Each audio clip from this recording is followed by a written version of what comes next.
Self. Oh, we're live. All right, well, we're live.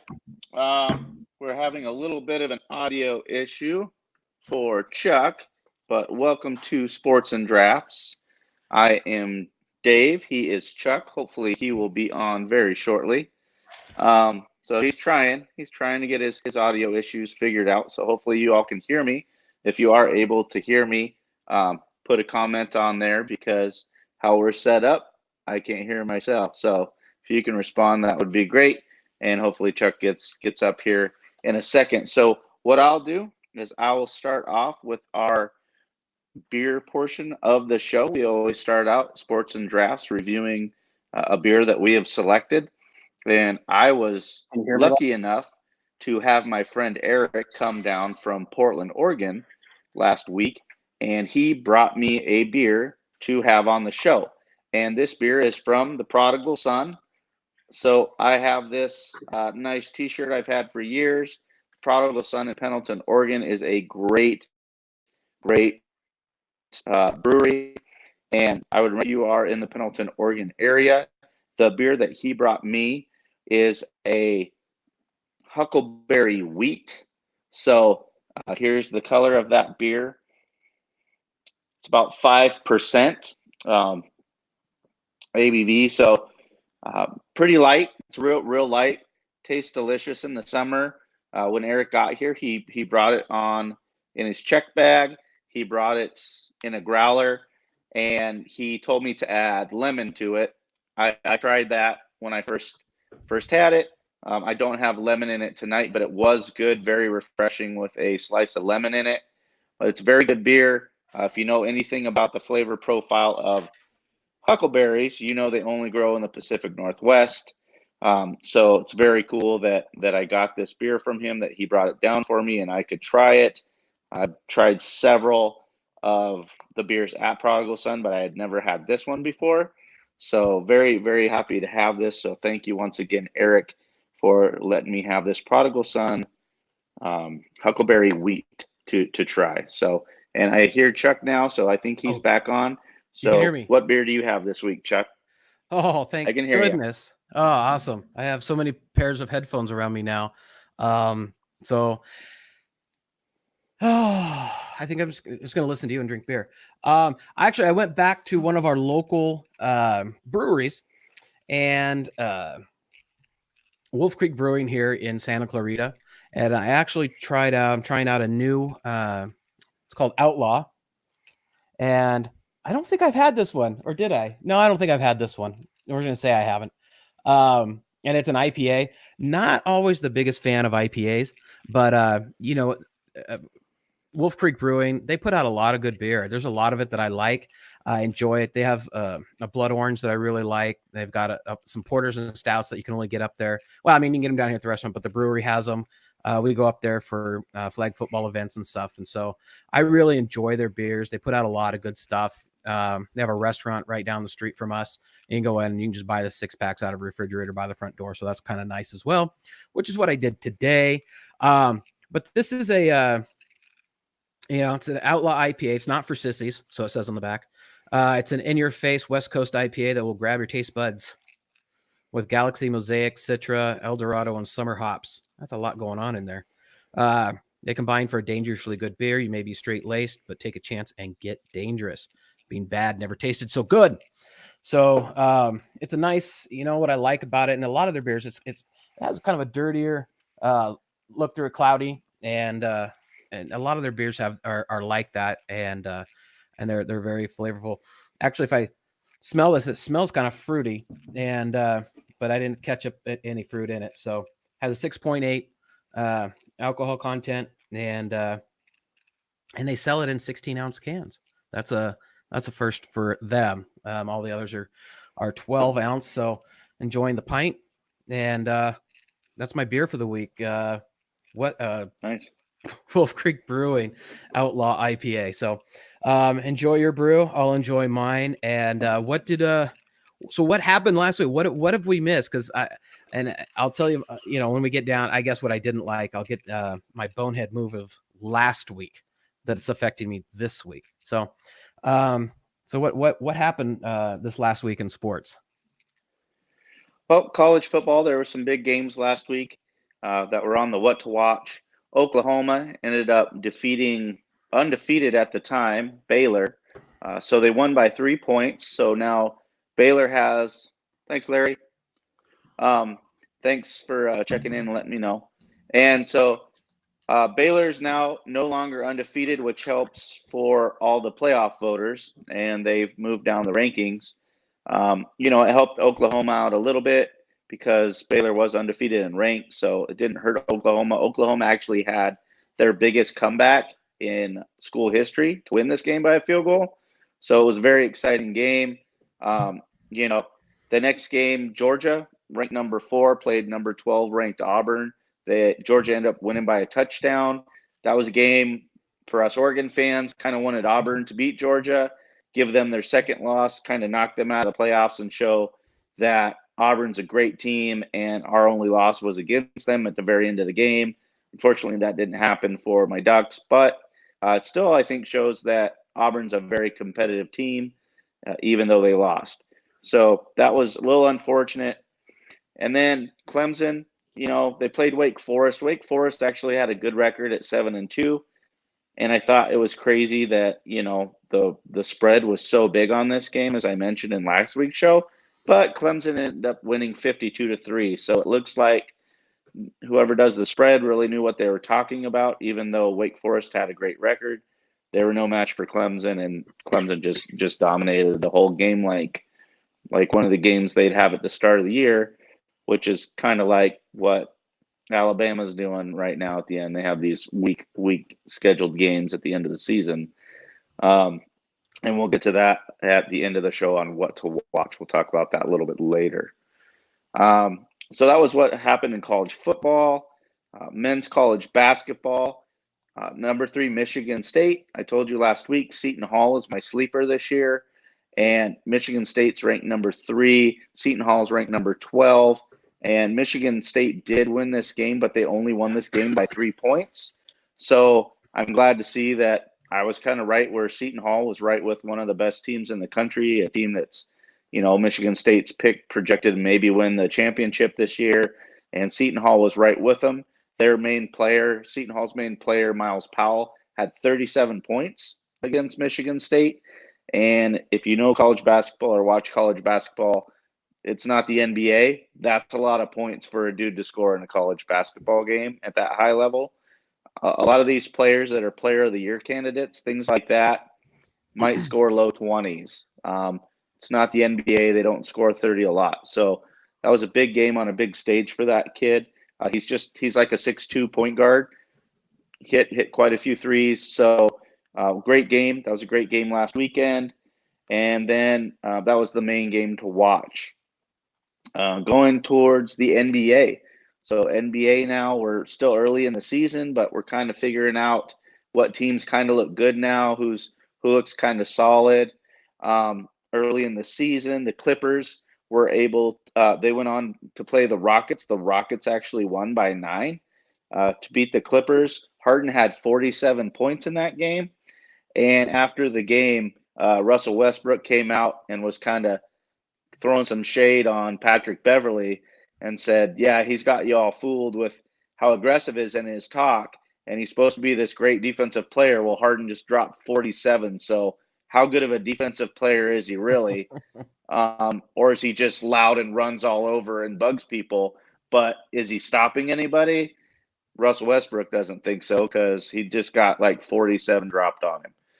So that was kind of interesting. I like when players are kind of talking a little smack, kind of fuels the fire, makes the games fun to watch. And then I told you to watch 2 teams that the Mavericks are really playing well this year, but I wanted you to watch the Mavericks at the Knicks because Kristaps Porzingis, this is his first game back in New York. He got booed basically the entire game. He had a pretty decent game, 20-11. His shooting percentage was not good though. And the Knicks actually pulled it out 106-103. So the crowd was just elated because the Knicks actually won a game. And not only did they win a game, but it was against the guy that they didn't want to get rid of, but they did. So that was a good win for the Knicks, and I don't expect they'll have a lot of them. That might be the season highlight for them all season. So that's a little bit what happened in the NBA. We had the championship race in NASCAR. Would you like to talk about that a little bit? Oh my goodness. You know what? I have to give it to him because he really led a lot of this race and but unfortunately he's kind of that guy just that should remain unnamed. But Kyle Busch is the 2019 NASCAR champion. Beat out Martin Truex Jr. and Kevin Harvick and Denny Hamlin. I was really pulling for Martin Truex Jr. It just wasn't there. Wasn't in the cards this year, I guess. But Kyle Busch, yeah, okay, we can move on.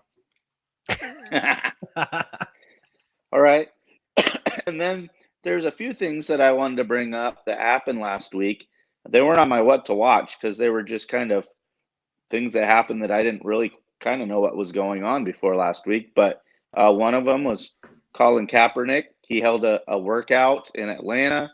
The NFL scheduled it, and then he threw an audible at him and didn't have it at the Falcons facility. He actually had it a mile down the road at his own facility because the NFL was basically not going to let any media in. They were going to use their own video, just send it to teams and say, this is what he did, this is how he threw. Basically, without Kaepernick's camp really knowing what was going to happen with any of the video, a lot of his media people weren't going to be allowed in. Basically, the NFL was going to control all of it. They were going to control this whole workout at the Falcons facility, and Kaepernick didn't want that. So he changed venues like an hour before he was supposed to do this so that he could have his media people there. He had his own security there who let in, people from the NFL, scouts, people from teams so that they could watch him throw. And that way he could kind of take control of what was seen and what was put out. And the NFL couldn't control it. So it was just kind of a power move on his part. No one's going to sign him. I don't really know why this happened.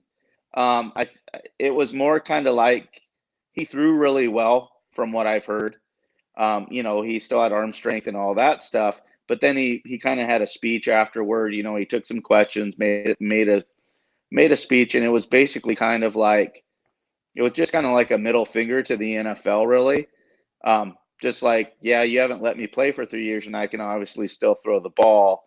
So you've obviously been blackballing me because I can still throw better than a lot of quarterbacks in the NFL, and I just can't get a chance.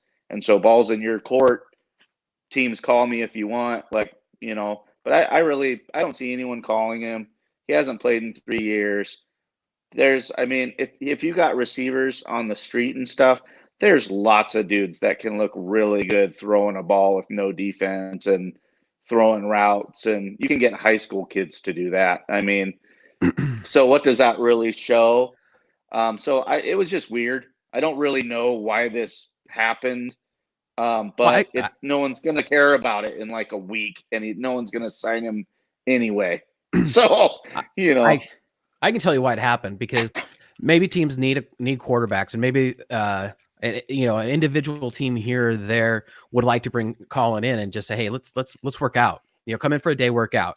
Of course, that'd be a huge media buzz, right? Everyone's he's going to he's going to the Miami camp to work out this weekend. But what would happen is that if Miami didn't sign him, then all of a sudden Miami's all of a sudden is not bringing him on because either they're racist or he doesn't want that his protests. It'll be more about Colin Kaepernick than it would be about the play, and so nobody wants that black eye because it's already happened. He's already gone to camp, not got signed, or gone to visit teams, not got signed, and then they have a black eye. So what the NFL did said, hey, tell you what, we'll be that middle guy.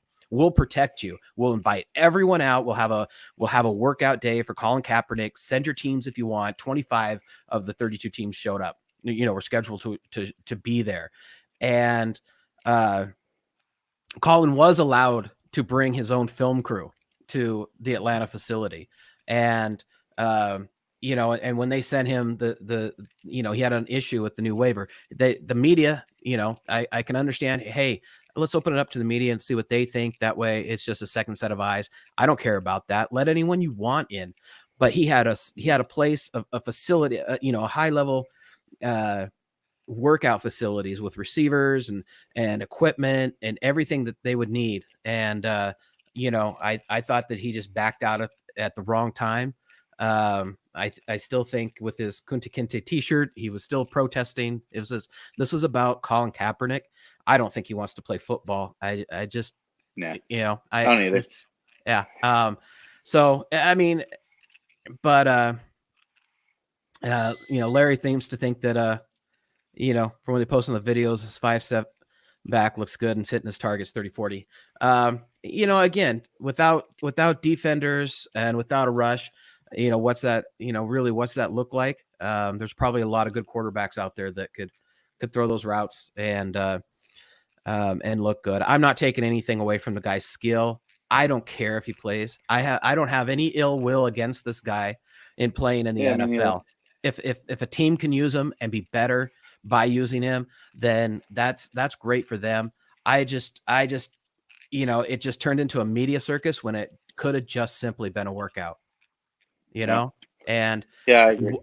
if you really care about playing in the league, you're not making all these other concessions. Again, I can understand his thing about, you know, the media, because you don't want the NFL. I don't trust the NFL, you know, on his side. I don't trust the NFL. So I'm not going to trust your video. You know, that's why I want my crew in. I can make my own video. They said, fine. You know, they were okay with that. And, you know, the liability waiver that he was signed was the same one he signed, you know, back in 2011. And there was a little bit of a difference. I watched the program and they were pointing out that, you know, very minor difference, you know, but other than that, it was the same liability waiver.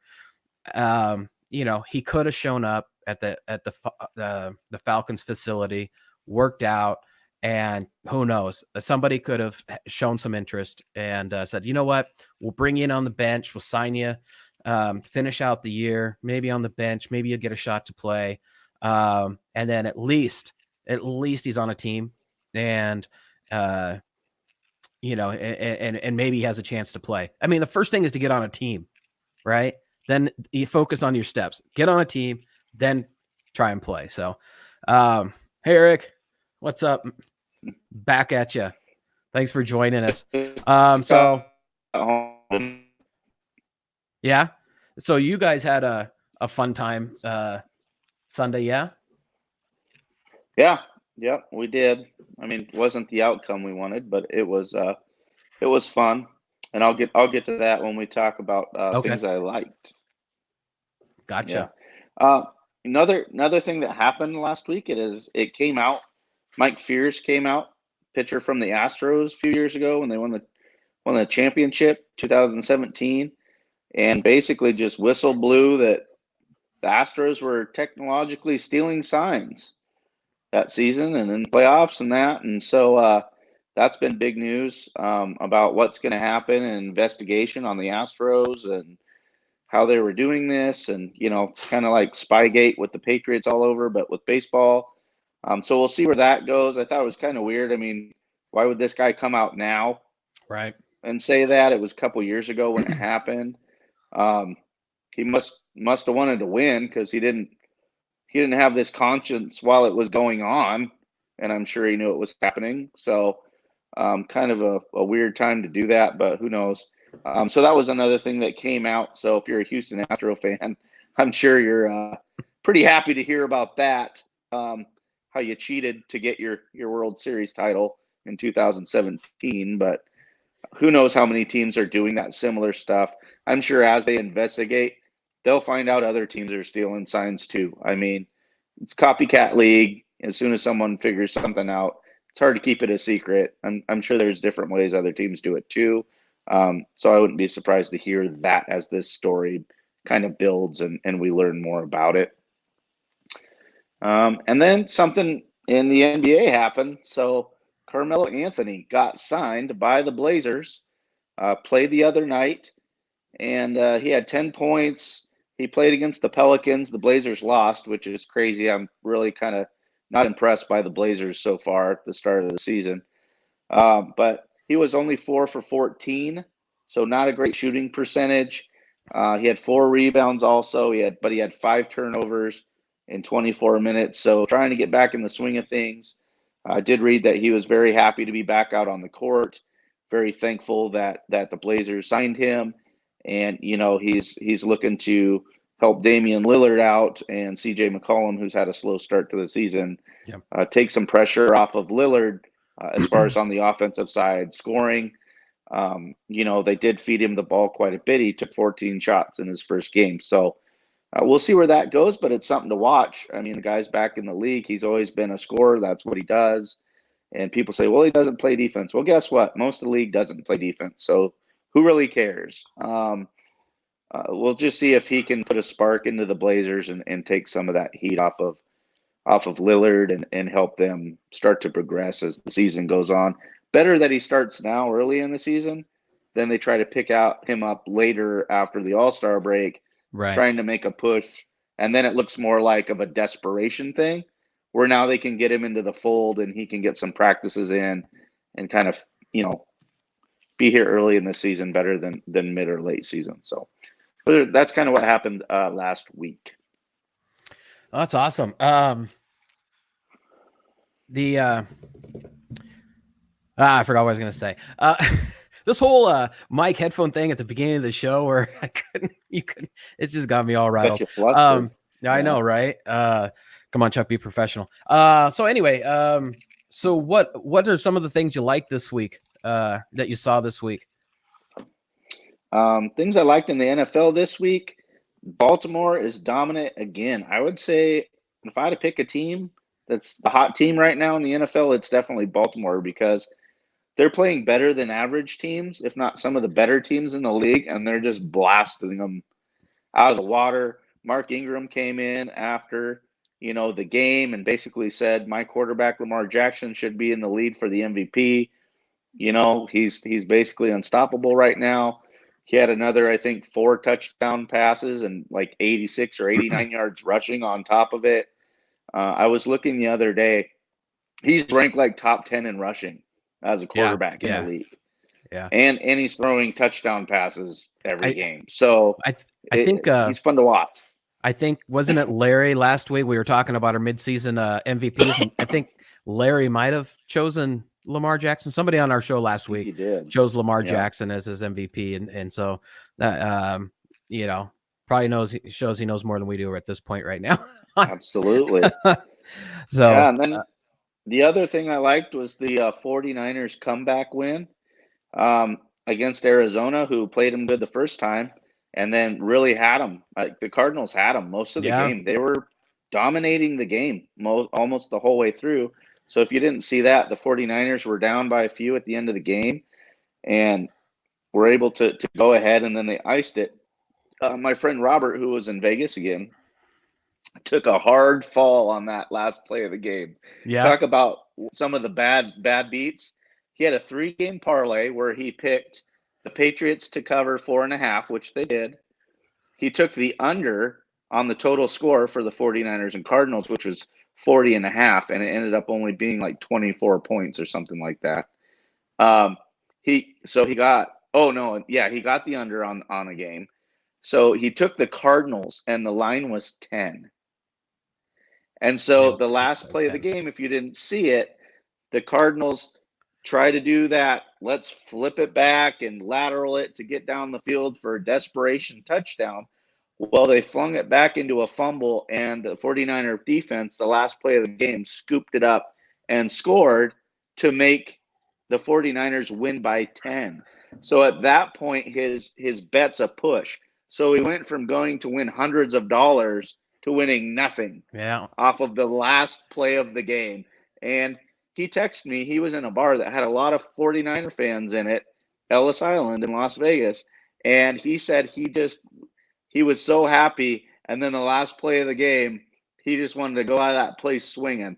He said he couldn't believe it. He texted me. He was just texting me all these angry texts while I was at the Bears-Rams game about his bad beat. So that was pretty funny. So I liked it. He hated it. And then going to a live game. So if you weren't on last week's show, and if you've seen other shows, you might notice I have the Bears hat on. So me and my buddy Eric, he came down from Pendleton, Oregon. He was here last week and just left this morning, actually. Flew into the San Diego airport at 5 this morning. He flew out, but we went to this Bears game. This was a picture from our seats. So this is where we sat. We were 16 rows up, right on the goal line there. Thank you to my beautiful wife, who actually picked these tickets out for us and did all the work to get the tickets, as she had a hookup that she could use to get us some tickets. So this is where we sat. This is what we saw. And this was before the game. Really good showing of Bears fans. I mean, that place was packed with Chicago Bear fans. And we sat in front of with a whole bunch of Bear fans in our area. We were on the visitors' side, and it was really fun. Before the game here, as you can see, guys were warming up. Kick returner, special teams, punt returner, Cordell Patterson was throwing and playing catch with all the fans in the crowd here. He was actually throwing balls over our head to people behind us, and they were throwing it back, and that was fun to watch for a while. And we met a lot of cool fans. There was a gentleman that sat right in front of us, and it was his 50th birthday, and he had a jersey. I wish I had the picture. I think I might have posted it live. There's a live video, so go back on SportsnDrafts page and look at the live videos I posted. But it was his 50th birthday. He was born in Chicago. He was at the game with his wife and what I would want to say his daughter and her boyfriend. And this gentleman had a Brian Urlacher jersey on, but on the back where it should say Urlacher, it says "fuck the Packers." And so everyone loved it. The young guy that was with him, who I'm guessing was his daughter's boyfriend, had one that said "suck my dicka" on the back of it. And so there's 9 minutes left in this game, right? And sit next to him, so right in front of me, are 3 Ram fans. These wonderful ladies, these wonderful heavy honeys, sitting in front of us with all their. One has a girly jersey on. One actually had a Darren McFadden Raiders jersey on, and the other one in front of me had like a number 999 for Aaron Donald jersey, and they were a riot. I mean, they were cheering and dancing to everything, and every time Aaron Donald did anything, the lady with the Aaron Donald jersey would get up and say, "That's my baby daddy," and she was just excited. And anytime Gurley did anything, the woman wearing the Gurley jersey was freaking out and going crazy and cheering, "Let's go Rams," and "Our house, whose house, Rams house." They were great fans. They were pissing Eric off because we were losing. But, I was cracking up. They were great fans to be in front of us. And then that guy kept messing with the lady sitting next to him. She was sitting next to the Aaron Donald woman. And we got these free towels. I should have had mine, but I think I gave it to Eric, so he took it with him for a souvenir. But we got these free Ram towels, like rally towels, blue towels, when we walked in the game. And the guy leans over to the woman and says, "Oh, hey, yeah, I didn't get one of those. Can I see it? I didn't get to see what it looks like." And he takes it and he rubs his face all over with it, and he hands it back.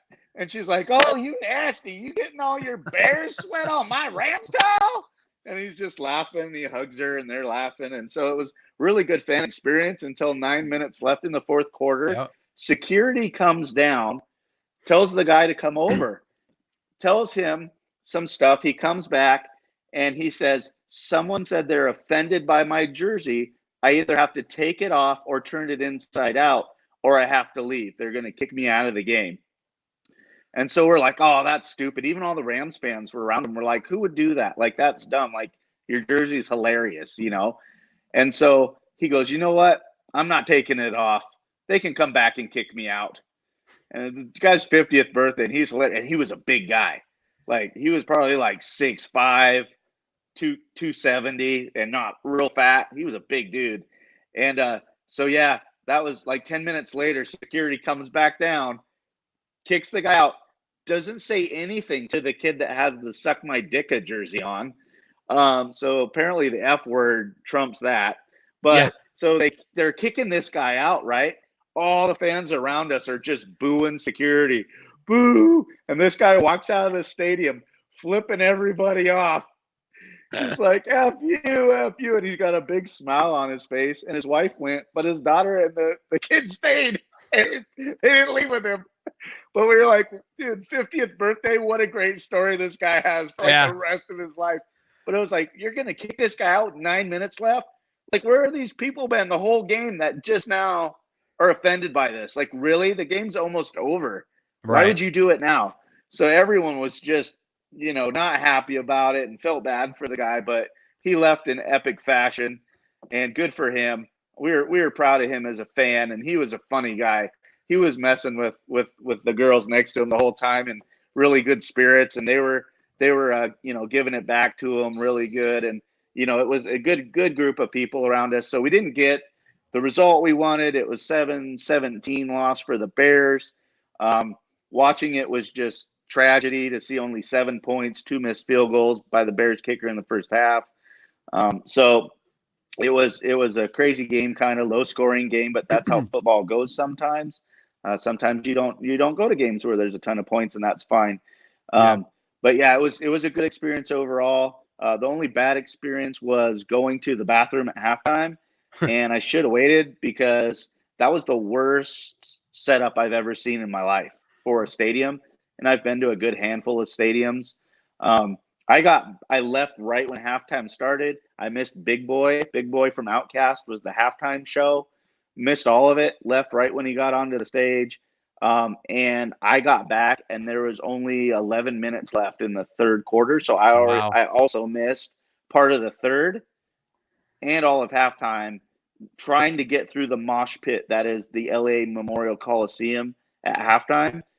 Ridiculous. I've been in mosh pits that weren't like walking to the bathroom in the LA Memorial Coliseum. So, hey, guess what? When you get that new stadium built, figure that out, LA, because that was the worst experience I've ever had in a stadium. It was ridiculous.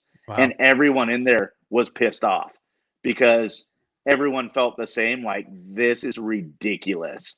And I was only in one section. I imagine it was like that in many other sections in the stadium, how it's set up. So that was crazy, but we did have fun. I didn't have to pay $100 for parking this time. That was good. Shady situation. If you ever go to LA, parking's crazy and weird. You'll have some guy and his family charge you $40 to park in their driveway 2 blocks away. And that's what we did. He had a gate. I paid this older gentleman $40. I drove my car in. I was double parked. You got to leave your keys, which is always fun to give someone your car keys in Los Angeles and walk away for 4 hours. You paid someone steal to steal your car. Basically, that's what you feel like. And so, but it worked out great. He gave me a business card, which he was a real estate agent, so it was like his personal cell phone number. And he said, yeah, when you're on your way back, just call me and we'll have your car ready for you. And I got back and the car was there. They actually had an opening. So I came right off the busy street to pull in. He's like, you're ready and there's nobody behind you. And I'm thinking, oh no, nobody behind me. That means I have to back out into just leaving traffic from the stadium where there's 90,000 people. Oh no, I'm thinking I don't want to back up into this. And then, but when I got there, what was great is the gate on the other side, they opened it up. And so I could drive forward and I went down this little alley and then turned right. And I was on back streets and I got to the highway. I got out of the city in like 10 minutes. I didn't have to hit any of the traffic, any of that stuff. So I figured out a way to maneuver on these back roads until I got to a less trafficy area and then rerouted back to the highway and everything was good. But yeah, it was a cool experience. Wish the Bears would have won. But I thank my buddy Eric for coming down and going there with me. Memory we'll always have together. And that's really what these live events are. You're making memories with friends, win or lose. You get stories like we got, people watching, all the other fans around us. And it was a really good time, even though we didn't get the outcome that we wanted. Right. Well, I can kind of I'm gonna start with what I didn't like this week.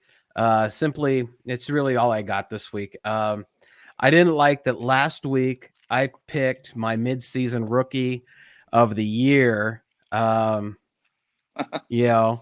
to, just find someone that wasn't, just the offensive stud, and I picked Myles Garrett as my midseason rookie of the year, and then go and look at what he does in the very next game. So I'm kind of embarrassed about that. Didn't like that I picked this guy, and then he goes and gets himself suspended for the rest of the season. You know, getting in a fight like he did. So that's what I didn't like this week. Pretty much it. Yeah. It was a good week in sports.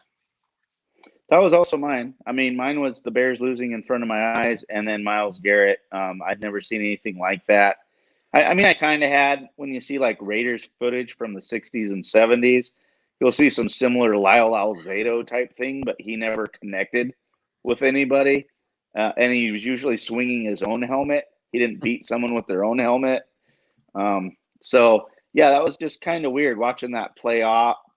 And, we couldn't figure out what happened. Obviously, when you see Myles Garrett take Rudolph down, the quarterback for the Steelers, you could see that Rudolph, I don't know if Garrett was saying something to him that he didn't like as he was on top of him, but you can see Rudolph trying to grab his helmet from behind.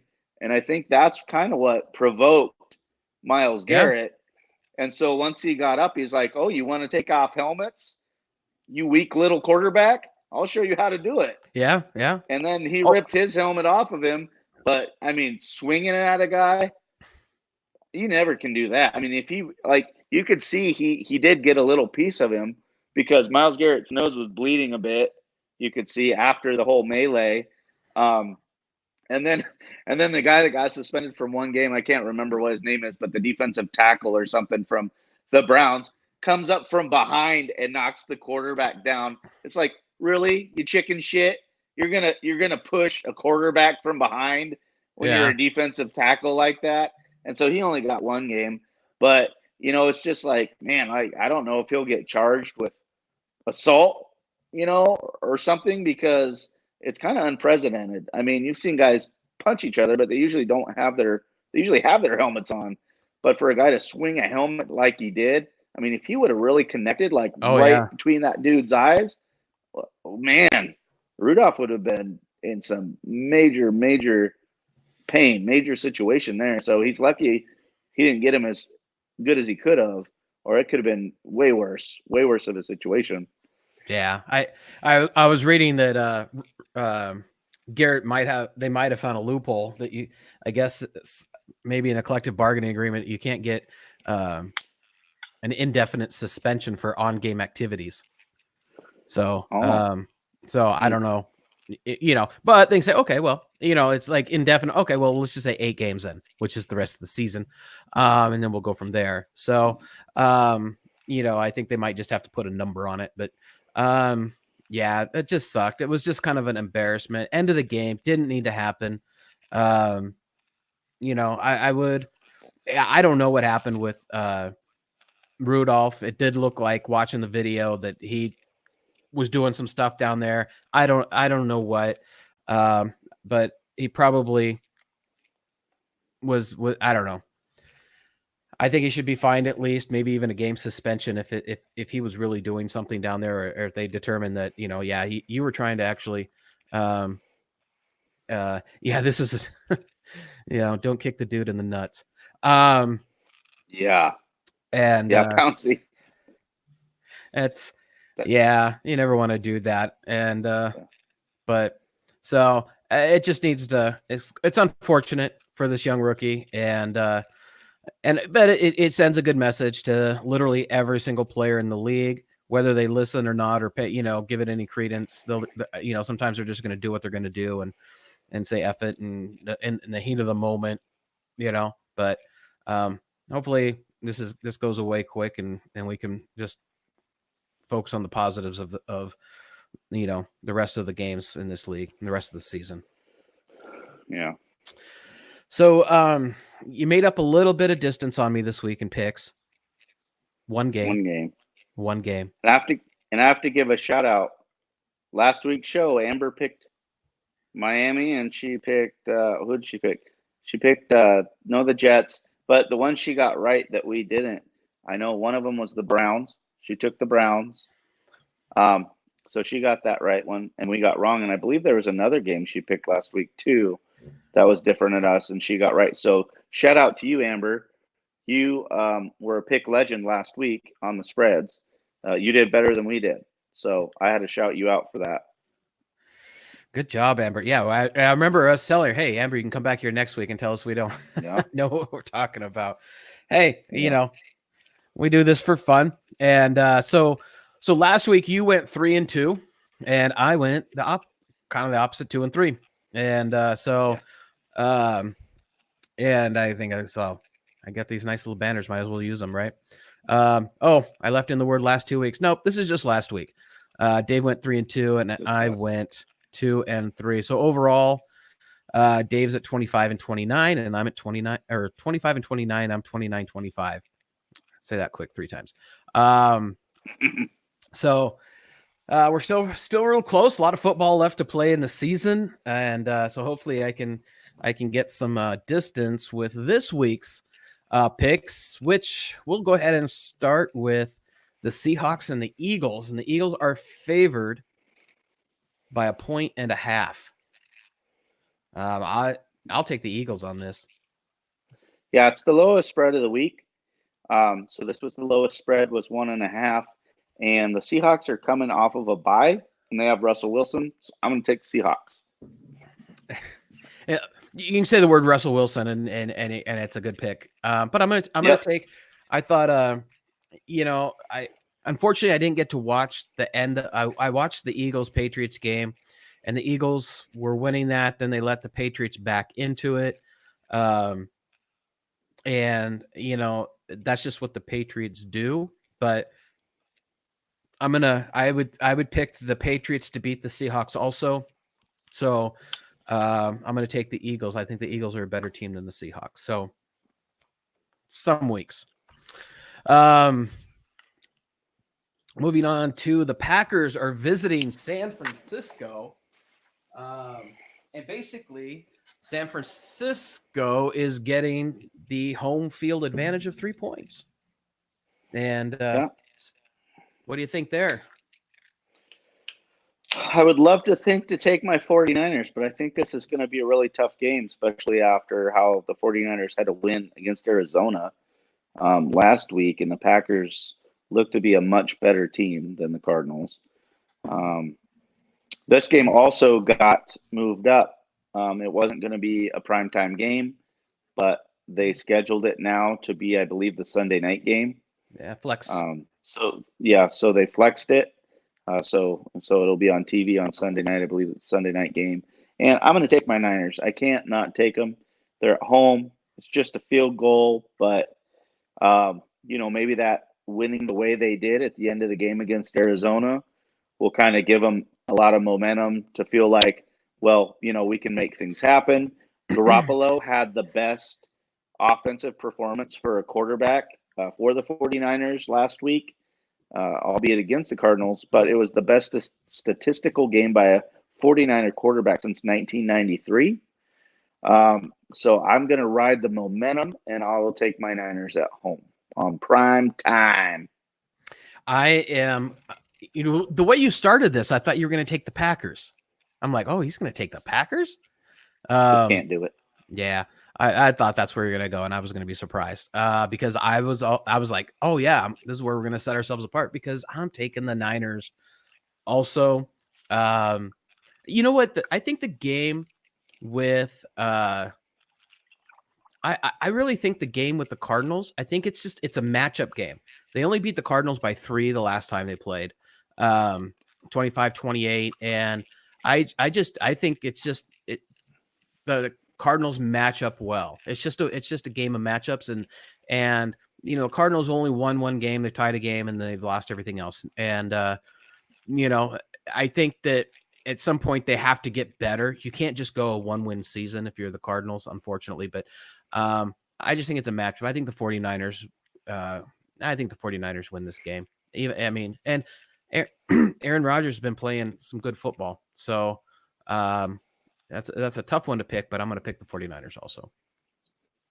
And before we move on to the next one, Kim just wants to point out that she had 3 picks that we said no to last week. So Well done, Kim. Okay, good for you, Kim. All right. Cowboys are visiting the Patriots, and the Patriots are favored by 6.5 points. Woo-hoo. This is going to be a good game. I think so. And these are my two least favorite teams. I'm just going to be honest. I want the Patriots to lose every week, and the Cowboys will never win a Super Bowl, Jason Garrett. So I'm picking the Patriots. I hate the Patriots. I want them to lose every single game of the season. I'm taking the Patriots by 6.5. That's a pretty big spread, I think, for this game. I think that's a big spread for this game. Should be tighter. I mean, they're playing. I mean, Patriots are playing at home. Yeah, I'm taking the Patriots. This spread and the way the Patriots played last week is why I'm taking the Cowboys. I don't know if the Cowboys are going to win, but I don't think they lose by a full touchdown. They've been playing pretty well. Dak Prescott's been playing very well lately. Tom Brady, not so much. Don't know if anybody saw the Patriot Philly game last week, but Tom Brady did not win that game for them. Julian Edelman on a trick play threw a touchdown with 10 minutes left in the third quarter. And guess what? Those were the last points of the game. Nobody scored for almost the whole second half. They didn't score points. It took a trick play of Julian Edelman throwing a wide receiver pass. So I just got to go with the Cowboys because they're hot right now. I think the Patriots are having a lot of problems. I don't really care that it's in New England right now. I think the Patriots are kind of struggling and the Cowboys are doing pretty well. So, like I said, the Patriots could win this game. The way their offense is going, I don't see them winning by 7. Okay. So I'll take the Cowboys. So that'll set us apart this week. Just to back up so we can get it on record, Kim says that the 49ers are going to win. So yeah. And Brian hates to say it, but the Cowboys are going to win the game. And so he's a Giants fan, so he does hate saying that. And Larry says everyone hates these two teams. So Dallas wins the game. Man, I'm on an island here so far. Larry's a Cowboy fan too, but maybe I think he's not picking it just because he's a fan. They're playing pretty well. Yeah, I hope I get to come back next week and just there you go. Throw shade Put at that everyone. In your pocket. Yeah, say, what do you guys know? And you'll probably come back and say more than you because we won. All right, so next up, the Ravens are giving up 3. They are favored visiting the Rams. This is an easy game, taking the Ravens. The Rams just haven't been playing football. They're probably not going to make the playoffs. They're on the outside looking in right now, with the Niners and the Seahawks. So, I'm taking the Ravens. Ravens are just crushing it. So I was surprised that this spread wasn't bigger. I'm definitely taking the Ravens too after seeing the Rams live. Goff is kind of a mess right now, and the Bears didn't even really get to Goff, and he didn't do a whole lot. Yeah. So I think the Ravens will get to him more than the Bears did and give him more troubles. So I'll take the Ravens for sure on this one, and I don't see Lamar Jackson slowing down very much on making plays against the Rams. So yeah, I'll take the Ravens too. Okay, good. And just to back up, put Brian on record as saying the Packers win, and Larry and just kind of go back to that Dallas game. It makes good sense that it's not really a big game for New England, but Dallas needs to win. They need every win they can get to try and win that division. Sure. I'd still like to see Philadelphia win that division, but Philadelphia could have really made put their name up there if they'd beaten the Patriots this last week, and the way they were playing early, I thought they were going to do it. So, and that's just an unfortunate loss for them because they could have won that game. Additionally, Brian, the Rams win. Come on, they have been saving Gurley, and the Rams stumble. Well, when do you stop saving? When do you decide that you need to win football games? Do you do that in the second half of the season and just throw the first half away? I mean, believe me, I've had Gurley on my fantasy teams every year and except for a sophomore year where he sucked, he's been a great player. This year, I'm about ready to offer him up for a trade if anyone wants him, because I'll tell you, he's not scoring any fantasy points, and he's not really a big part of the offense anymore. He's not that X factor that you just give him the ball and he's going to get you positive yards. I don't know what his yards per carry are right now, but I'm going to look that up. But yeah, the Rams defense is good, but it's their offense is it's flat, and I don't think that they can win this week. Just me. Philly losing to England is why Dallas needs to win. Yeah, of course. So let's see if that happens. So all right, so we have we both taken the Ravens with the Rams, and now our big spread of the week. And of course, one team has been in this big spread of the week probably 75% of the time this year. Yeah. The Poor biggest spread of the Dolphins. week are the poor Dolphins. They have to go visit Cleveland, and the Cleveland Browns are favored by 10.5 here. What do you think on this? You know what? I think after what happened for Cleveland, they're pretty embarrassed. But they put a beating on Pittsburgh, which we didn't see coming. Nope. I mean, Amber, that was the other game that Amber picked. She picked the Browns.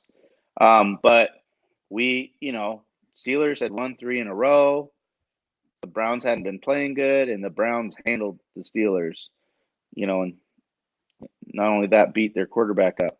So even with the suspensions of Garrett and the other, defensive tackle or linebacker, whoever got suspended, I think maybe that's going to be a wake-up call for the Browns. And you got to remember last year, the Browns started out not real well, and then they ran like 8 games in a row at the end of the season. They didn't have a good record last year either at the start of the season. They just finished really well and made their record look decent. They weren't great, but it made it look a lot better because it was at the end of the season. So maybe they're a second half of the season team. Maybe that was a rallying cry because they're going to have to, really support each other now with what happened with that fight. So I'm going to take the Browns to win by 10.5 at home. I think that was going to be a rallying moment for that team. And the Dolphins are just freaking horrible also, so that doesn't hurt Cleveland. That's a big spread. Yeah, it is a big spread. And I was just wanting to say, so the Dolphins scored 20 points against the Bills last week. The Bills won 37-20, but they still scored 20 points. I think the Bills have a better defense than the Browns.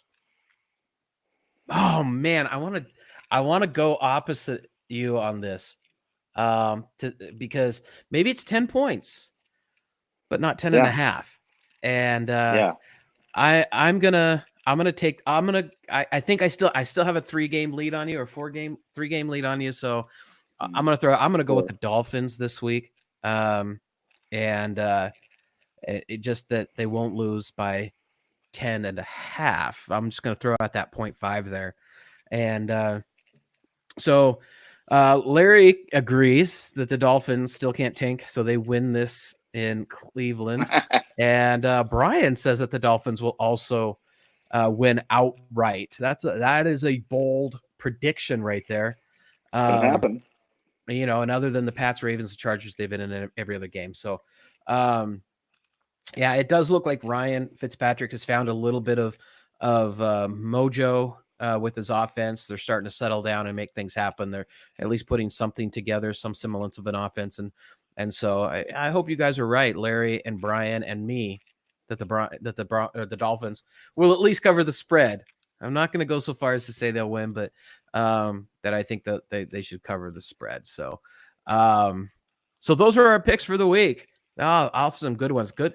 Thank you everyone for actually, putting in your thoughts on the games. Makes it interesting to come back each week and chat back with you guys on what happened. Kim says anything can happen. Well, yeah. That's right. So Hmm. the Dolphins could win outright, and I'd be okay with that. So not a lot to talk about in fantasy football no, I'm kidding. You actually, for you, there is. For me, there's not. You're actually, you're tied for first and second. You win in both leagues and tied for first and second in both these leagues. And oh, look at me. I lost in both leagues. I think I lost in all three, if I'm correct. I'm in three. I think I lost in three. And so it's just been a write-off year for me. It's an embarrassment. I've never done this bad. I think you're up against Dylan this week. Yeah. And Chev are tied for first place. We all have the yeah, same record atop the league. So if I get Dylan, it'll be a big win at the near the end of fantasy season for me. yeah. So maybe I'll trade him some players so he can help it. No, I'm kidding. He won't want any, I don't think. No, He's doing just fine. I'll give I him think he's doing all right. Yeah, no. But yeah, so congratulations on getting back, because you were down there with me after week 1 and 2. Yeah. Maybe 3 or 4. I don't think I got my first win till the 4th week. Yeah. So good on you. I'm like 2-10, I think, or 2-9. Yeah. Yeah, it's an embarrassment. It's an embarrassment. So with that embarrassment, let's move on to something extremely positive. And this week's Play It Through Person of the Week.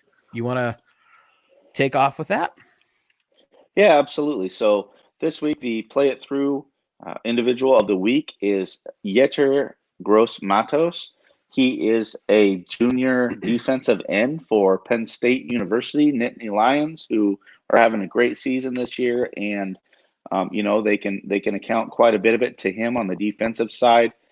So this is the story about Yetur in 2000 when he was 2 years old.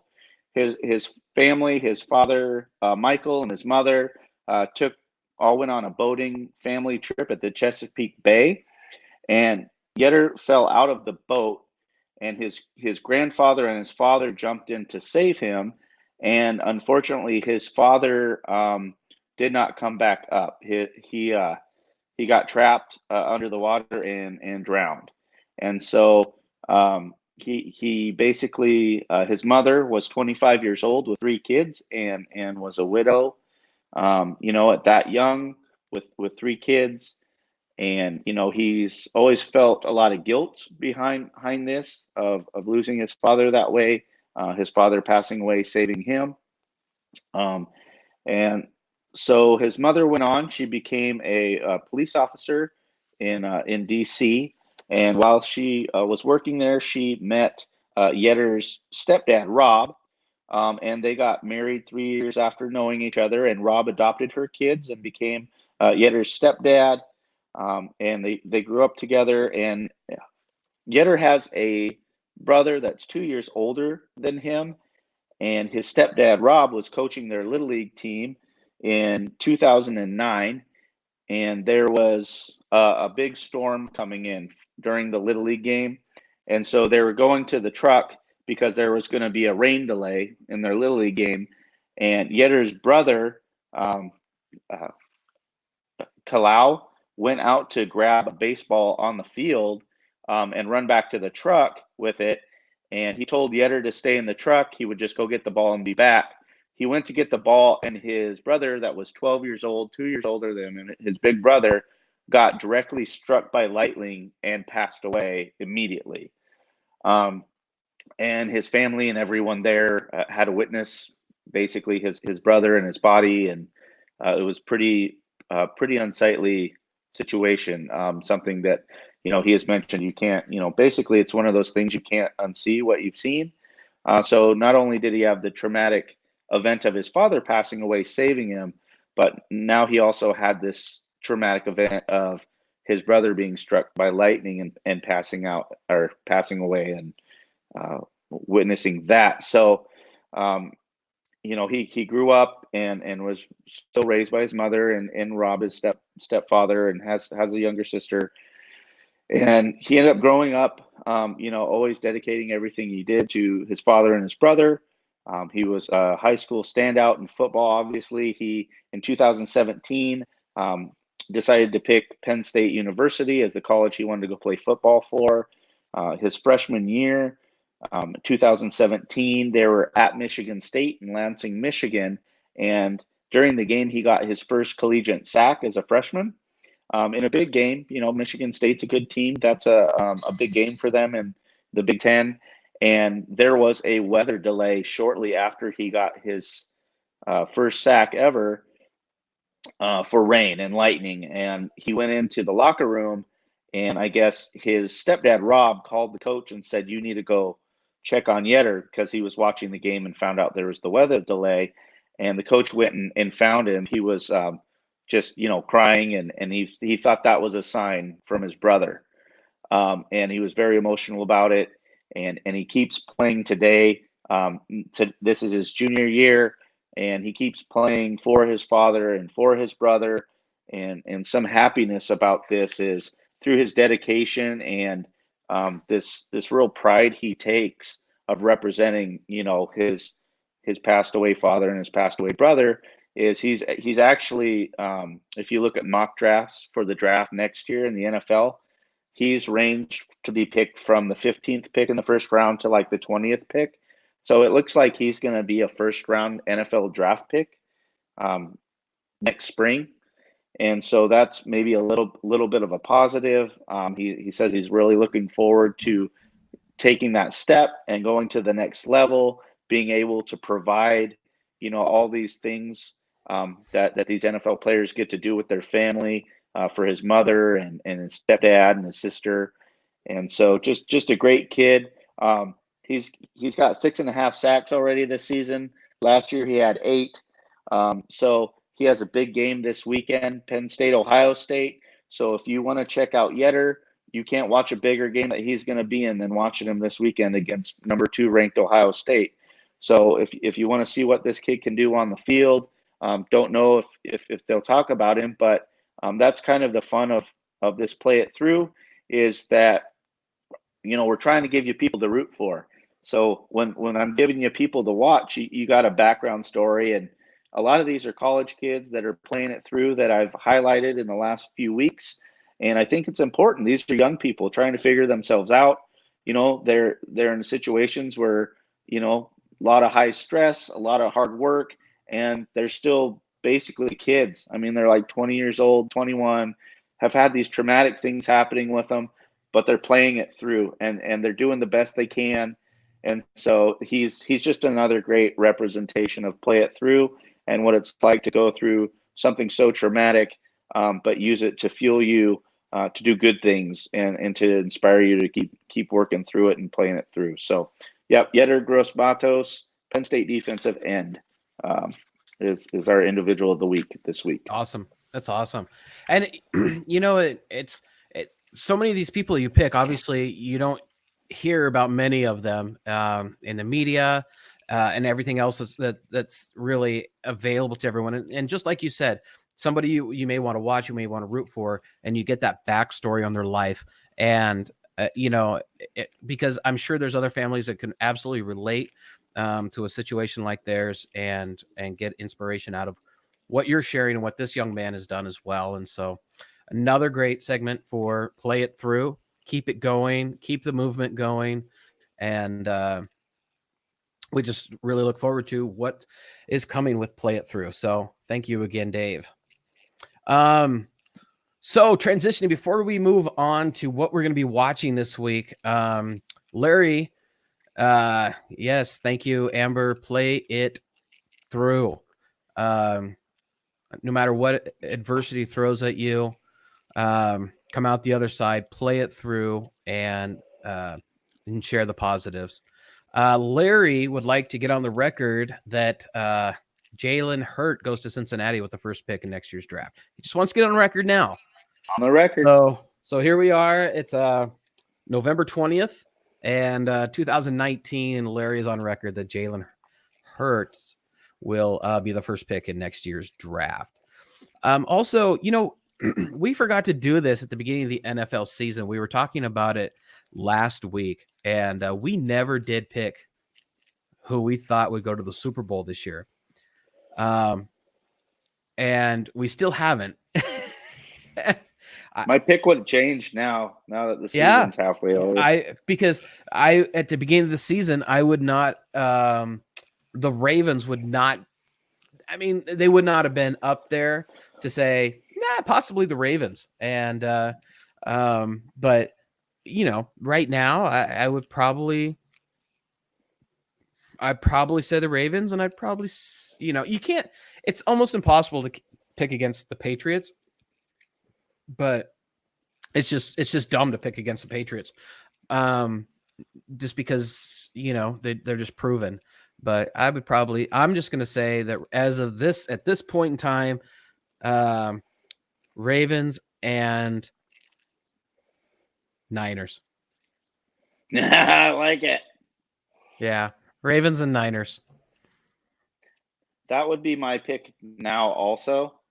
My pick at the start of the year would have been Chiefs Saints. Would have been my pick at the start of the year. Ooh, Chiefs Saints was my pick at the start of the year if I would have picked. But right now I would say if I had to pick, Ravens Niners. Yeah. So Kim, who is your pick? AFC, NFC pick to go to the Super Bowl. So let's get you on record right now on November 20th, 2019, who Kim thinks will go to the Super Bowl. And the Chiefs would be a team that I'd say, you can't count them out, but you can't count out Andy Reid in the playoffs. He can't win playoff games. It's just not in his DNA. It's like a Jason Garrett. Unfortunately, he's just like Jason Garrett. He'll get you to the playoffs, and that's about it. He's not getting you to the championship. And so, because they both have talented players, Dak Prescott, Ezekiel Elliott, Patrick Mahomes has got so many weapons besides himself. And, but the game planning and it isn't there for a playoff run. The game planning is there to win regular season games. And I don't think the coaches can coach in a playoffs scenario. So if anybody wants to hashtag them and my comment that I just made to those coaches, feel free. Because I would tell them that to their face. So, all right. So everybody's on. Oh, Brian says Saints, Ravens, or Vikings, KC. This is my final four. Saints. Vikings is a better pick than the Saints. But is there a better NFC team? Yeah, there is. Seahawks and the 49ers. Those are I won't argue with the Vikings, but the Saints. What do you think of Brian's picks? I mean, I think that could be a possible NFC championship game, Saints Vikings. And definitely I think the Ravens Kansas City one could happen for sure, the way the Patriots are looking lately, just because the Ravens and the Chiefs can put up so many points that you're going to be in a shootout more than likely. So can you outscore either one of those teams? And it doesn't look like the Patriots can, and it doesn't look like anyone else in the AFC can score with these two teams. So the AFC one I definitely am sure about. The NFC to me is just kind of up in the air. I mean, the Packers are really good. The Seahawks are good. The Niners are good. The Saints are good. The Vikings are good. The Cowboys are rolling right now. Who knows what the Eagles will do by the end of the year? I mean, there's a lot of teams in the NFC with pretty good records, but I think any of them could beat any other team on any given day. I don't have like a 1-2 like Chiefs Ravens in the AFC for the NFC. So you said Larry is a Dallas fan, so he's kind of being a homer with this. The Dallas and the Niners the NFC Championship. Yeah, I don't think okay, Larry. I think I've said this before. Just so Dallas is a good football team. their coach is not a good coach. I've said this for many years before we ever started the show. The Dallas Cowboys will not win a championship with Jason Garrett as their head coach. I feel that way. I just kind of said that is their downfall. Jason Garrett, just as the same as Andy Reid, is the downfall for the Kansas City Chiefs. This is just an easy way out. Who stays healthy and gets hot at the end of the year. Isn't that kind of every year? Yeah, right. That's every year. You should start a show, and you can start. Yeah. Yeah. Yeah, and Kim says he knows that. Anywho, so what are we watching this week? All right, this week, NCAA football. I would say the only thing to focus on is our new man that we're cheering for, Yetter Gross Matos and Penn State. They're ranked number 8. They're a 1-loss team. They're going to play undefeated Ohio State, ranked number 2 right now. That's 9 a.m. on Fox. Wake up early, okay? If you're West Coast and you like to sleep in on Saturday, don't. Get up, watch this game. It's a huge game. It's big for us Oregon fans because we really want an Ohio State loss. We're rooting for Penn State. We need to get everyone a loss so that we're at least on the same level playing field with one loss with everybody. And then we'll see what happens with the voting. But I'm rooting for Penn State on this game. That's the main game. The other games, there's 2 crazy games going on. I don't know why these are scheduled. Don't watch them, but I wanted to bring it up just so you can see how ridiculous some of this NCAA stuff is. So we're at the end of the season where there's a lot of rivalry games, a lot of big games at the end of the season in your conference, and we have Western Carolina going to number 5 Alabama, who doesn't have their quarterback anymore for the rest of the season, but they're still Alabama. So guess what? They have 4 other quarterbacks that were probably the number 1 quarterback in the nation coming out of high school on their roster somewhere. That's what they have every year, is the number 1 at every position every year, fighting with each other to start. So, but the fact that they have Western Carolina coming with 2 or 3 games left in the season is pretty chicken shit. That's just crappy. Did you? I'm sorry. Did you type this correctly? Alabama's favored. Yeah, they're favored by 57 with like that. 2 or 3 games left. They're playing, a not good football team at the end of the season where everyone counts, and then you get your cupcake at the end of the years, like a couple games left. And Auburn's doing the same thing. Auburn's ranked number 15. We know how good they are. They beat Oregon on the last second play. They just lost to a really good Georgia team that's ranked number 4 by a touchdown. They're favored by 48.5 points, getting to play Sanford at the end of the year. Why don't you just give them a bye week? Why do they have these scheduled at the end of the year when they should be at the start of the year? I mean, if anything, the only thing I can say is, if anything, it should help in the voting that if all these teams have 1 loss, I would look at this and say, well, that's chump games. That's chump games at the end of the season. I'm not voting for that team when they put a non-conference chump game in at the end of the year to get another win, when everyone's tired, everyone's hurt, everyone's battling for these spots, and you bring in, some JUCO college to get your 11th win of the season. Yeah. It's just crap, And then there's team like Baylor and Minnesota playing their ass off all year undefeated, who lost last week to really good teams, to get their 1 loss. And now they're shooting down the rankings because they have 1 loss now, but they went from 13 to 25, way down after a loss to a very good team. So I don't give any credit to Alabama or Auburn this week. And I think it's disgraceful that they have that scheduling at the end of the season. Put it at the start of the season, not at the end of the season.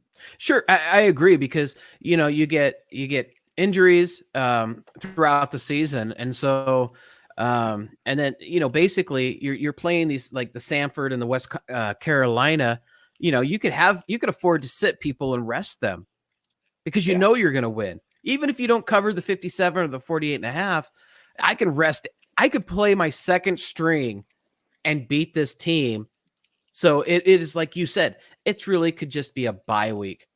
And I agree. It's a joke. I'm just going to be honest. I mean, we've talked about it before, where the Pac-12 beats up on itself. I just think that if you're scheduled to play a team and the preseason projection is you're going to win by more than, let's just say 20, 25 points, you can't play them. You cannot play anyone if you're projected to beat them by more than 20 or 25 points. Yeah, and it's just a cash grab for those little schools because they get to go get beat up and thumped and they get paid a bunch. But it's like, really? Like, especially, like I said, start of the season, maybe warming you up the first 1-2 games of the season. Don't do it at the end of the season. So that's where I feel like if a team like Oregon right now that's ranked 6th, right? They're 2 spots out of the playoff right now. Alabama's 5, right in front of them. Okay, we play Arizona State, who's won some decent games. You know, they don't have a great record, but they're a whole hell of a lot better competition than Western Carolina. Yeah. At the end of the year for Oregon to beat. You know, Auburn, who barely beat us, a lot better game than Samford that they're playing. That they're hovering around the rankings. So yeah, it's ridiculous. Like they need to make sure this doesn't happen anymore at the end of the season, because you don't deserve a bye week at the end of the year when other teams don't have it and are all beat up and trying to get through the season, when one loss can take you out of a huge bowl game or the playoff. Right. You know, it's crap. Yeah, So, you're like you said, Alabama's sitting on the couch while Oregon and every other top college team in the nation is fighting still. They're playing hard and playing teams that can actually, be some decent competition. But before we move on, there's been a lot of movement on I don't want to know if there's I want to say any shade being thrown amongst our fans. Amber says she doesn't care who goes to the Super Bowl as long as it's not the damn Patriots. She also says AL, there is no way. I don't know what that one means. Kim's, I say whoever goes works their butt off to get there. And Chargers aren't going. Chargers are going to be the first, even though Spanos has said no. Jeff Bezos could buy the Patriots and then move them to London. This is important. Bama plays Auburn the last game of the season. This could be. I mean, Brian, this is a good point Auburn. Because exactly, but if Bama beats Auburn, that's just a hands down. Yep, you're number 4. You're the fourth. You're the 4th place team. In their playoff. Yeah. That's going to be the key. That's what the competition committee is probably looking at. The playoff committee is looking at and saying if Bama can beat Auburn, we're going to make them number 4. And because that's our excuse to keep Alabama in the playoffs, because they've been there every year. Amber says it seems college football has been that way. You're absolutely right. This is what we talk about towards the end of the season every single year with college football. Who's in, who's out, and how unfair the entire process is. It's been that way for 300 years. They need to make it 8 teams. They need to make the playoff 8 teams. No, you're absolutely right. And I think they need to make it 8 teams, and they need to put in every division's championship conference winner. And so Pac-12 in, right? You don't even have to worry about it. Pac-12 you're in, Big 10 you're in, SEC you're in, right? So maybe you take the top 4 teams period and then figure out the conference winner or something like that. But every conference winner gets in regardless, because if your conference sucks, you're out. I mean, it's gonna show in the next game. It's just gonna show that Pac-12 you suck because you lost in the first round. Right? Try again next year. So Amber, there's no way they should be playing no such ranked teams. Agreed. I haven't previewed these. So David, Oregon's playing is a layup next week. No disrespect to the Beavers. Beavers have been playing some damn good football, and they've been winning. They're second in the North. Yeah, they're second in the North in the Pac-12.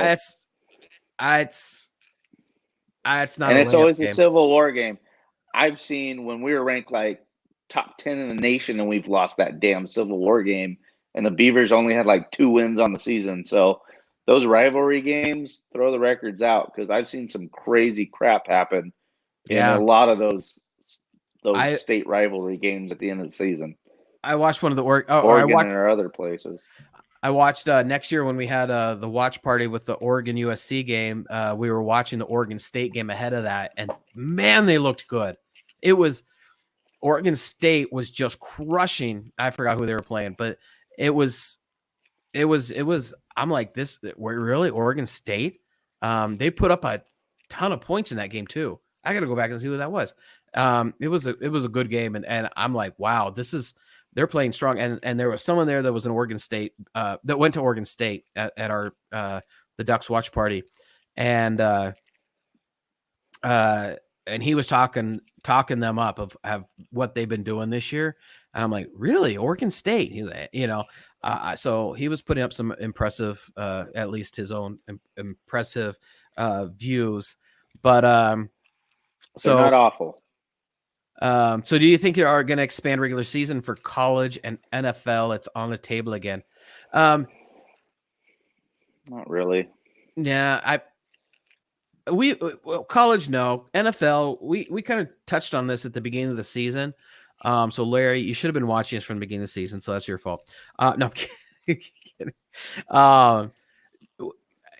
I think we both had our take on this. I personally think they should expand they should expand the cut date for 50 your 53 man roster, 52, 53, whatever it is. Into the second or third game of the regular season. So maybe you only have 2 preseason games, and then you start regular season, but you don't have to have your rosters cut down until your second or third game. And that way they you see who can really cut it in games that matter. And Dave's had some ideas on this as well. I don't think they expanded. I think you could. I think they could expand the NFL just by taking a couple of the preseason games and making them count, but allowing you to keep extra players through those games. Well, and another big problem you're going to have is you got to remember that the players are represented by the players union, and they'll never sign off on more games. They already hate that they have to play on Thursdays, and have short weeks and things like that. So, I mean, you're not going to get them to sign up to play like 18 games. It'll be really hard to pass that through the Players Association. So I think I kind of agree more like what you're saying. I think they would prefer if there was less preseason games, And plus then the one thing that a lot of people don't take into account either is historians and record keepers of the game. Once you change how many games are played in a season, all records start over. All records have an asterisk, whether it's baseball, football, NBA. They've been talking about NBA is too long. Maybe we should go from 82 games to like 65 games. Well, then if you do that, every record is different now. You're starting completely over, and you can't compare players because they're playing different amounts of games. And I mean, it already has happened throughout the years. Like, you hear about in NBA basketball, the one thing I've always hated, and it's not their fault, but the Boston Celtics are this dynasty, and Bill Russell was one of the greatest champions of all time. There was 8 teams in the league, and it was back when everyone thought basketball was crazy, and why don't you go get a damn job? Why are you doing this? No one understood it, And so, yeah, they had all the best players. Red Auerbach's the only owner that actually paid guys decent money. He had a whole team of all-stars. He had like Hall of Famers sitting on his bench against Joe Schmo playing for the St. Louis Blues that can barely field a basketball team, who's paying everyone a nickel, a game. It's like, look at the facts. Look at what was actually happening at the time. Yeah, they won 11 championships in a row or whatever. They were the only good team in the league, and there's only 8 of them. Like, so everything is skewed once you get more teams, once you get more games, like all the records go out the books. And so that's another big thing too, of where I don't think they like to change the number of anything, because records are so important to people. Statistics are so important to people that once you mess that around, it all changes. And then it gets weird, So you could, I agree with you. I understand. I that's the first time I've heard that perspective, and I totally get it. You could still then have your 4 preseason games, chump games, whatever you want to call them, but allow them to keep an extended roster into the second or third game of the season before you make your cuts. That way, you're not extending the season, but you still have, you can extend the time that you are looking at talent, or you cut back on the preseason games because they all want to do that, right? Nobody really cares about preseason games. I think You that's cut back smart. to a couple. You cut back to a couple of preseason games, and you let them keep the same number of games throughout the season. You don't extend it, but you let them keep their extended roster. I was cracking up. Larry called me a pork chop. They don't like playing preseason either, and I can agree with you all. And yes, pork chop. I should have been here from the start. So I've never been called a pork chop before. Amber's like calls us badass. That's cool. And we met, we're so funny. Of course we are. I mean, that's our, you don't know that we do stand up. As soon as we're getting off here, we're going to the club. We're doing stand up. Type 5. And so, I love debate with these guys. Sometimes fun, man. We are just slamming it with comments tonight. NBA does load management the same as shortening the season, which is a bunch of BS as well. Sitting players when people are paying money to come see players. LA Clippers are coming to see Kawhi Leonard play. Because of load management, we're going to sit them, and we're going to sit them against a good team. That's a bunch of BS. And I'd want my money back because it's like going, it's like going to see a comedian and you pay big bucks to see Ron White and they bring out Chuck Muirhead. Where he's load management, so yeah, it's a bunch of BS. Preseason football games are pretty much, owner's cash grab, right? It's just a cash grab, because people will show up for games. People will show up for preseason games. More people will show up for preseason football games. Where baseball throughout the season can't even put the numbers of, in the seats that NFL preseason can, because it's just a fun sport to watch. And that's his nickname to Amber. So pork chop. Okay. So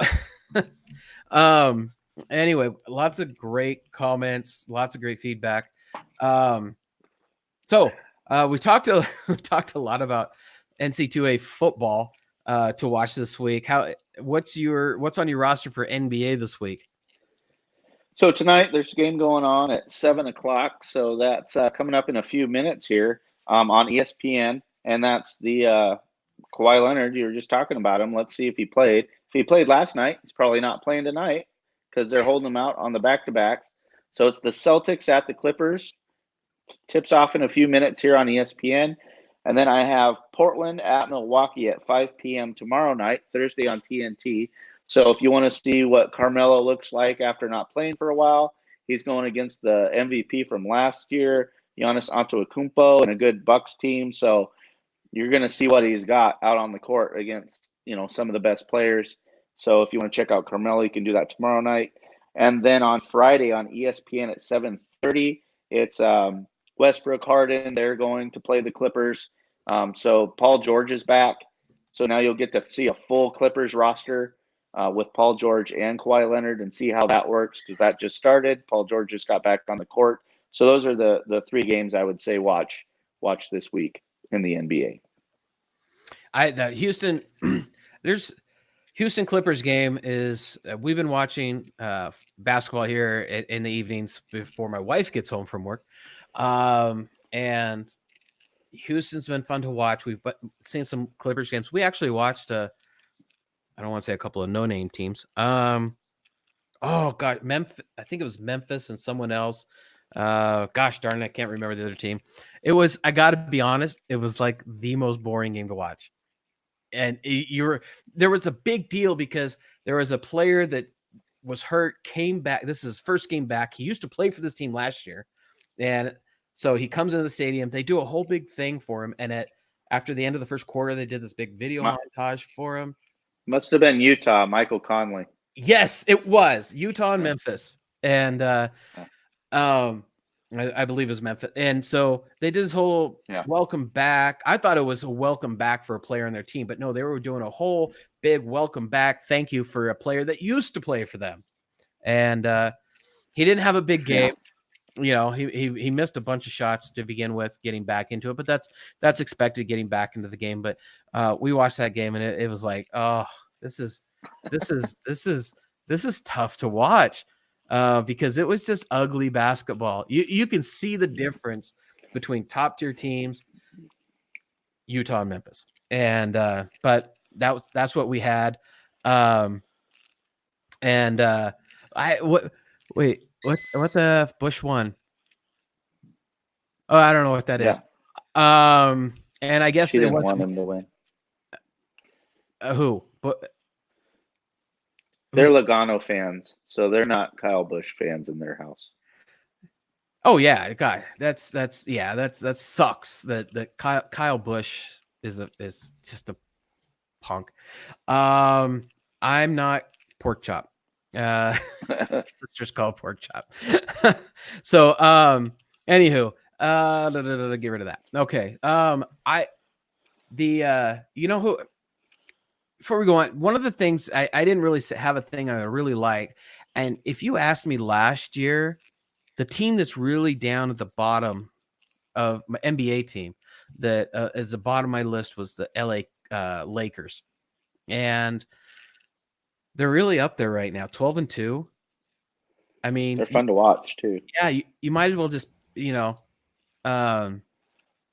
pick and roll with LeBron and Anthony Davis. They're just running the show. I saw a stat today now that LeBron James has a triple double against all 30 teams in the first NBA. Player to do it. First player to get a triple double against every team. Yeah. I mean, and he's in his 17th year. You know, so good on him. And 12-2. Can they beat the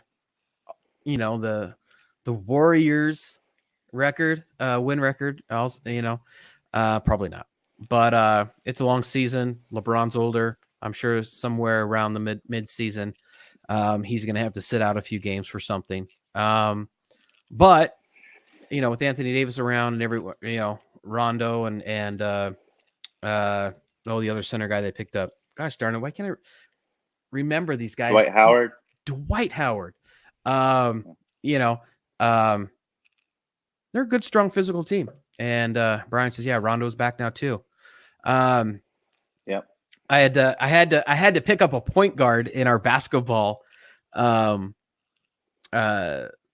fantasy league, and because Kyrie, my top player, Kyrie Irving, is out, missing his third game.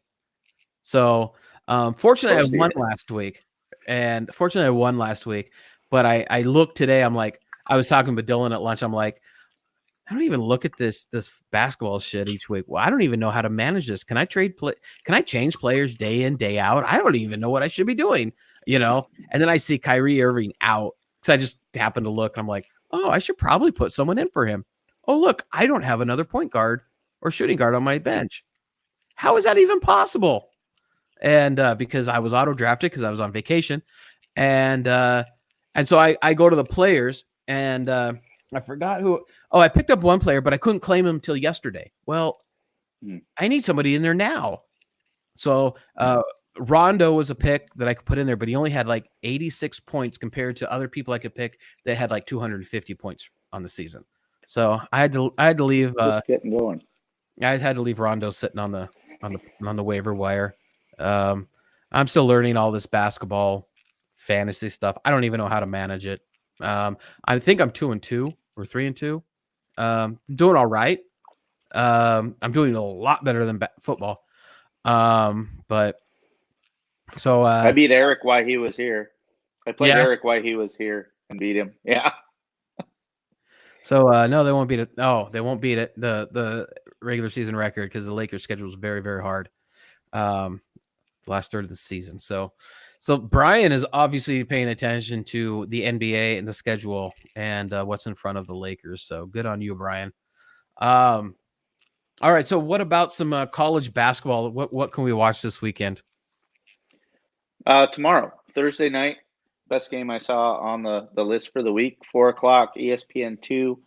Number 22, Texas goes and plays Georgia.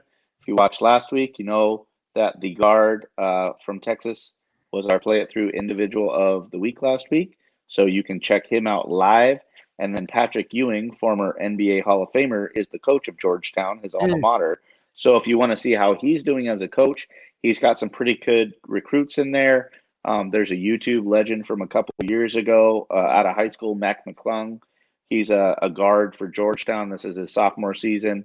If you want to check him out, if you like watching YouTube videos of high-profile high school players, he was one of them a couple of years ago. Had a pretty good freshman season. So this should be a fun game to watch. And Georgetown, I think, could even maybe pull an upset potentially at home. So tomorrow night, 4 o'clock, ESPN2. 22 ranked Texas at Georgetown. So women's college basketball, I thought Oregon was higher ranked than what you have on the outline. We're one. Yeah, they're number one. Oh, that's an O for Oregon, not a 0. Yeah, I'm like, how did they go to 10? How did they drop to 10? Oh, yeah. Not even through 2. Yeah. So number 1 Oregon is up against number 17. So 2 top 25 teams going at it this Sunday. Yeah, Sunday 1 o'clock on the ACC network, which I have. So if I can't watch it, I'll be taping it because usually at 1 o'clock on a Sunday, I'm not watching women's basketball. Sorry, ladies, but I'm usually watching NFL football. But I will tape this game if I don't watch part of it live, just for watching Sabrina Ionescu because she's awesome. I'm just having too much fun with the comments. We've got Eric thanks for bringing that up. And then I don't know about NBA. Let's talk about cheaters. NC2A basketball don't matter till February. Pretty much. The comments are just killing me this week. You guys are rocking it. Well, and if you follow college basketball, the number 1 recruit in the nation, freshman at Memphis, will now be sitting out at least 11 more games until they got that figured out because his coach, Anthony Penny Hardaway, in his first year of coaching Memphis University, apparently helped this kid's parents move to Memphis, financially helped them move to be by their son while he's in college for this 3 months before he's a top 5 pick in the NBA next summer. And so that's the violation they're looking at. And this kid will be out probably another at least 11 games pending whatever they find. So, yeah, there are cheaters in the NCAA constantly. There always has been. There always will be. Football also. So yeah. So now I'm more curious about this. You just lost your man card, Dave. Did I? Yeah. For not watching for watching women's college basketball, I'm guessing. Oh. I watch everything, dude. I'd watch women's field hockey if it was the only sport. Wait a minute. I don't care. I want to see it. Oh, shit. I was just about the last sentence on our outline. I was like, there wasn't shit in here about English Premier League, but the last thing on our outline is English Premier League. They had the week off last week, but this week on Saturday at 7 a.m., Liverpool will be at home playing against Crystal Palace, who is kind of down the table right now. So it should be a good, easy win for Liverpool. I'm saying they win by at least 2 goals. Liverpool wins by 2 goals. Yeah. Do they have lines on these games? Yeah. Like I bet on it in Vegas. I bet it on Liverpool to win by 2 goals while I was there because it was 1.5, and they only won by 1. So, do you know what the line is on this game, or no? No, I don't. I don't know what the line is. And as far as I saw, it's not on television either. So, and then Brian says cheater the Astros. Well, we already discussed, or Dave already discussed this. So, woohoo! Self-proclaimed cheaters. right? The whistleblower steps up, self-proclaimed. We've cheated. So a lot of stuff we talked about. I want to, the fans were they were rocking it today. The viewers are A lot of just good comments. I saw that I opened my phone earlier and Christina, it was I wonder if I still have it up. Christina Llewellyn had started a watch party for our show. So something that you can do on Facebook when you're watching something, you can click on a button that says, "Hey, start a watch party." And there was even other people that she had in her show that were viewing along with her that we don't even see on ours. So good on her to start her own watch party. They have their own comment section that we don't see up in our area or in our section here. But thank you everyone who joined us this week. Larry thinks that Liverpool will win 4-1. I like it, Larry. So that's his 3 goals to your 2 goals. Larry is obviously a bigger fan than you are, or you're just more realistic, which is probably true because I would pick anytime Kurt Warner was playing, pick him to win by 50. Not kidding. And not unrealistic. So, hey, another great show. Now, I was going to talk about this offline, but after we end the show, we usually talk for a few minutes each week, and as we decided, as we're running to the bathroom because we've been online for now an hour and 40 minutes and drinking beer and haven't peed. But we're next Wednesday, we're going to be together in Arizona or Winter Haven, Arizona, Yuma. We need to discuss how we're going to do our show next week. Maybe we'll find somewhere, maybe find a Buffalo Wild Wings or something that'll let us sit in there and try and do the show or something. But it's going to be a holiday week, night before Thanksgiving, and we'll see what we can do and try to have our show together for the first time. What do you think about that? That'll be great. Yeah, if anything, we can be down by the Colorado River pulling out bluegill with some fishing poles. Woohoo! Talking about some sports. I'm bringing my fishing pole. I bought 2 of them, and I've gone fishing once. Bought a 3-day pass, went fishing with Hayden and Dylan and up here at Castaic Lake, which is just north of us here out of Santa Clarita. And we didn't get a bite or anything. So, but still got to spend time with my boys. And that's all that really matters. So I'll bring the poles and see if we can't do a little bit of fishing along the Colorado there with your parents, hanging out and have another great Thanksgiving. We look forward to seeing you, Ma and Pa and Law on my end, Ma and Pa for real on his end, in Winter Haven. And it's going to be another great Thanksgiving. Get a chance to see my mom in Yuma, who lives in Yuma. So, yeah. So anyway, I'm babbling. I guess we could end the show and move on. Thank you to Larry, Eric, Brian, Amber, Kim, anyone else that joined us. Christina and her watch party. Christina and your watch party. Thank you for joining us. Anyone else that joined us and didn't comment, please comment. It makes it more fun. So, hey, we'll see you all next week and just a new location. We won't have these wonderful backgrounds that we have. Prodigal Son, Wolf Creek Brewing, 49ers. Have a great week, everyone. We'll talk to you.